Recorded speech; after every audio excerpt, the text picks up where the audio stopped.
বাংলার এক গ্রাম চন্দনপুর। সেই গ্রামের প্রাকৃতিক সৌন্দর্য অপরিসীম, মাঠ ঘাট সবুজে ভরা। কিন্তু এই গ্রামের একটাই বিপদ, গ্রামের লোভী মোড়ল মশাই। সে গরিবদেরকে বোকা বানিয়ে টাকা নিত। নে নে নে রামু, এদের জমিগুলো সব আমার নামে লিখে দে। এরা ধার নিয়ে টাকা শোধ করতে পারেনি, তাই এদের জমি এখন আমার। এমনটা করুন না মরল মশাই, আমরা না খেতে পেয়েই মরে যাব। বাড়িতে ছোট ছোট বাচ্চা আছে, তাদের কি হবে? সেটা তোর ভাবনা।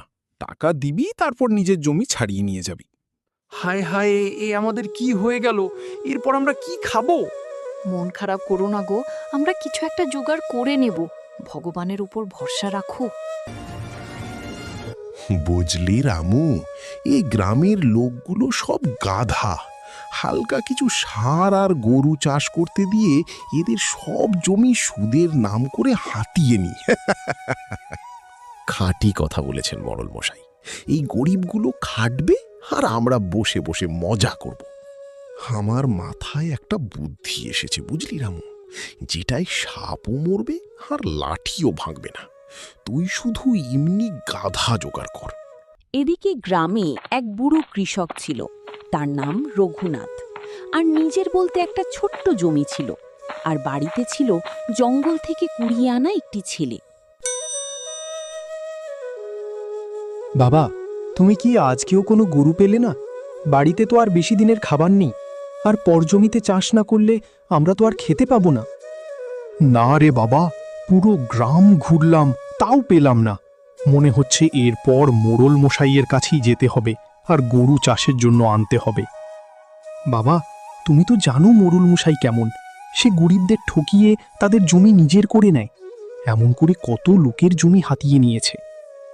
সব জানি বাছা, কিন্তু তাছাড়া কোনো উপায় নেই যে আর। না গরু পেলে এইবারে না খেতে পেয়ে মরে যাব। যা ভালো মনে হয় করো, কিন্তু একটু সাবধানে। জমিতে চাষ করার আশায় রঘুনাথ মরল মশাইয়ের কাছে যায় গরু চাইতে। মোড়ল মশাই, ঘরে 2 দিনের খাবার আছে। আপনার যদি দয়া করে গরু সুদের হারে দিন, তাহলে আমি চাষ করে দুমুঠো খেতে পাবো। আমি দিন রাত খেটে আপনার টাকা শোধ করে দেব। গরু তো আমি দেব রেই, কিন্তু আমার একটা শর্ত আছে, আর সেটা তোকে মানতে হবে। কি শর্ত বলুন, আমি সব করব। যখন তোর জমিতে ফসল হবে, তখন তুই সেটা বেচে আমাকে 2টো গরু কিনে দিতে হবে। ঠিক আছে হুজুর, তাই হবে। রামু, রঘুনাথকে একটি গরু দিয়ে দে।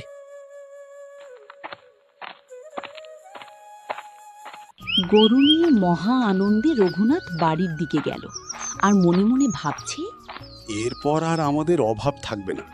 আমি আর আমার ছেলে রাজার মতো খাবো।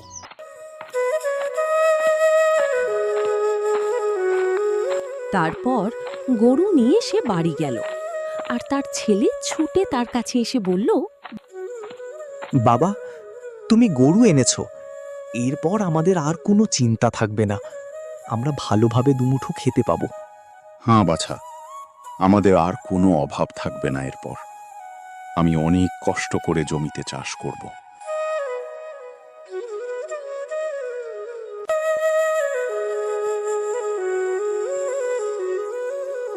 তারপর রঘুনাথ অনেক কষ্ট করতে লাগলো জমিতে ফসল ফলানোর জন্য।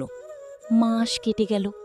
রঘুনাথ মাথার ঘাম পায়ে ফেলে জমিতে ফসল ফলালো, আর তার কষ্ট সফল হয়েছে। খুব ভালো চাষ হয়েছে। রঘুনাথ এখন খুব খুশি। বাবা, তুমি এই রাতে জমির ধারে বসে কি করছো? বাড়ি যাবে কখন? দেখ বাবা, জমিতে কত ফসল হয়েছে, এইখান থেকে যেতে মন চাইছে না রে বাবা। সারাদিন কিছু খাওনি, সে খেয়াল আছে? এক্ষুনি খাবে চলো, আমি তোমার জন্য মাছ রান্না করেছি। আচ্ছা বাবা, যাচ্ছি। কালকে একজন আসবে বলেছে, আর ধান কিনে নেবে।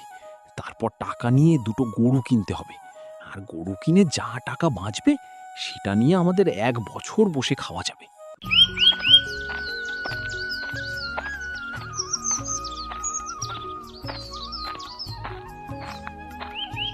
পরদিন এক ব্যবসায়ী রঘুনাথের কাছে এলো, আর ধান দেখে সে তো পুরো অবাক। এত ভালো ফসল সে আগে দেখেনি। কত টাকায় এই ধানগুলো দেবেন? যা বাজারে রেট চলছে আমি কিন্তু সেটাই দেব, তার থেকে বেশি দিতে পারবো না। আচ্ছা হুজুর, তাই দেবেন। এখন তো বাজারে 20 টাকা কিলো। আচ্ছা, তাহলে তোর সব ধান আমি 2000 টাকায় কিনব। ঠিক আছে হুজুর। সেই টাকা নিয়ে রঘুনাথ অনেক জায়গাতেই গেল, কিন্তু গুরু পেল না। তারপর সে আর কিছু উপায় দেখতে না পেয়ে মোড়ল মশাইয়ের কাছেই যায়।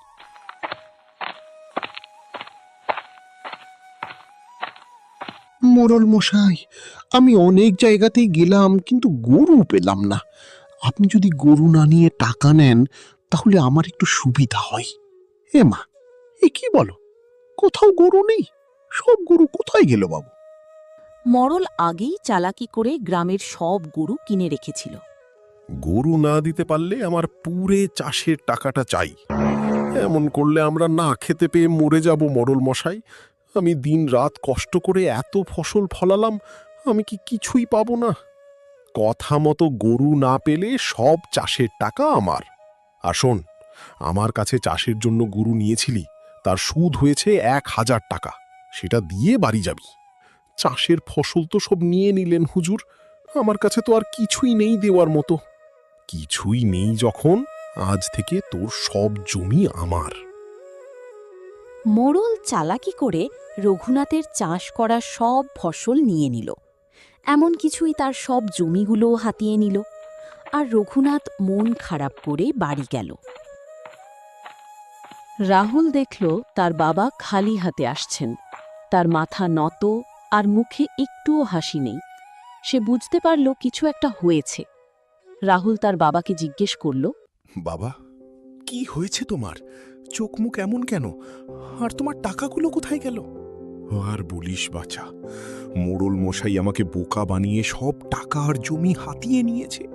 কি করে হলো এইসব? এরপর আমরা খাবো কি?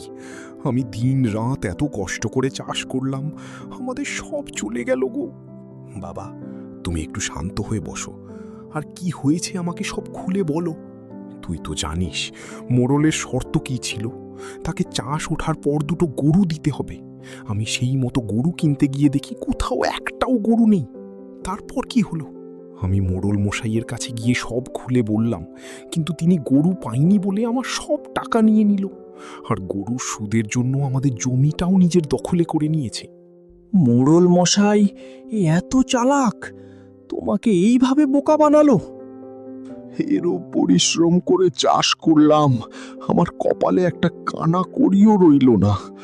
এমনকি আমাদের জমিটাও চলে গেল রে বাবা। ওই চালাক মোড়ল তোমাকে ভালো মানুষ পেয়ে ঠকিয়েছে।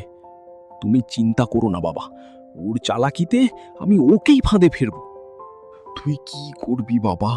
ওরা অনেক চালাক, তুই ওদের সাথে পেরে উঠবি না। তুমি চিন্তা করো না, এটা তোমার কষ্ট করা চাষের ফল ওরা ভোগ করছে। আমি ওদের উচিত শিক্ষা দেব। আমি আজকেই মোড়লের কাছে যাব।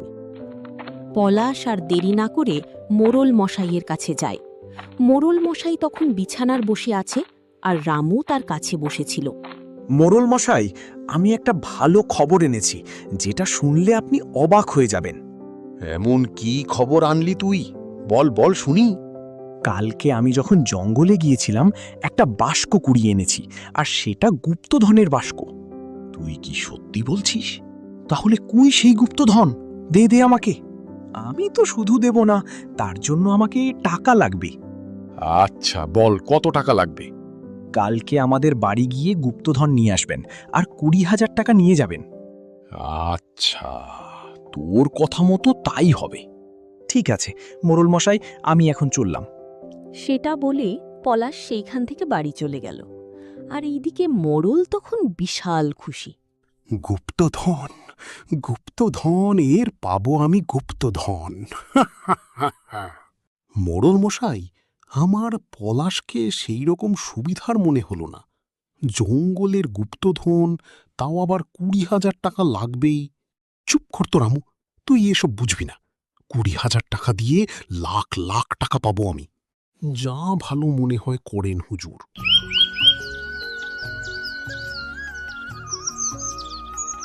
পরদিন সকাল হতে না হতে মোড়ল মশাই আর রামু রঘুনাথের বাড়ি গিয়ে হাজির। রঘুনাথ, এই রঘুনাথ কোথায় তুই? তাড়াতাড়ি আয়, আর তোর ছেলেকে নিয়ে। যাচ্ছি হুজুর। রঘুনাথ আর পলাশ এলো। পলাশের হাতে সেই গুপ্তধন ছিল। সেটা দেখে মোড়ল তো খুব খুশি। দে দে দে, তাড়াতাড়ি গুপ্তধন দে দিনি বাছা, আমার যে আর তর হচ্ছে না। সে তো দেব মোড়ল মশাই, তার আগে আমাদের কথা মতো 20,000 টাকাটা দিন। না, আগে গুপ্তধনটা দেখা, তারপর তো সব দিচ্ছি। না মোড়ল মশাই, আগে টাকা লাগবে, আর গুপ্তধনের জন্য কিছু শর্ত আছে, সেটাকে মানতে হবে। আবার কি শর্ত রে? গুপ্তধনের বাস্ক খুলতে গেলে একটা মন্ত্র লাগবে, আর সেই মন্ত্রটা বলে দেওয়ার জন্য আরও 3,000 টাকা লাগবে। তোর মন্ত্র তোর কাছে রাখতো বাছা, তুই গুপ্তধন দেই, আর কথা মতো 20,000 নেই। পলাশ, তুই কি সত্যি ওদেরকে গুপ্তধন দিয়ে দিলি? আরে বাবা, তুমি শুধু দেখো কালকে ওই চালাক মুড়লের কি অবস্থা হয়। যা ভালো মনে হয় কর বাবা, কিন্তু একটু সাবধানে। মোড়ল বাড়ি গিয়ে যখন গুপ্তধনের জন্য বাস্ক খুলে, সে তো পুরো হতভম্ব হয়ে পড়ল। গুপ্তধন কোথায়? বাস্ক তো পুরো খালি। আমি তো আগেই বলেছিলাম হুজুর, পলাশটা সুবিধার নয়, আপনি শুধু শুধু এত টাকা ওকে দিলেন। আমি তো এর তো সহজে ছাড়ব না, আমাকে বোকা বানানোর ফল ওরা পাবে। তরামু, এখনই রঘুনাথের বাড়ি যাব। চলেন হুজুর, কিন্তু সাবধান, আমি শুনেছিলাম রঘুনাথের ছেলে খুব বুদ্ধিমান। এই বলে মোড়ল মশাই আর রামু রঘুনাথের বাড়ির দিকে গেল। মোড়ল তো রেগে পুরো বোম।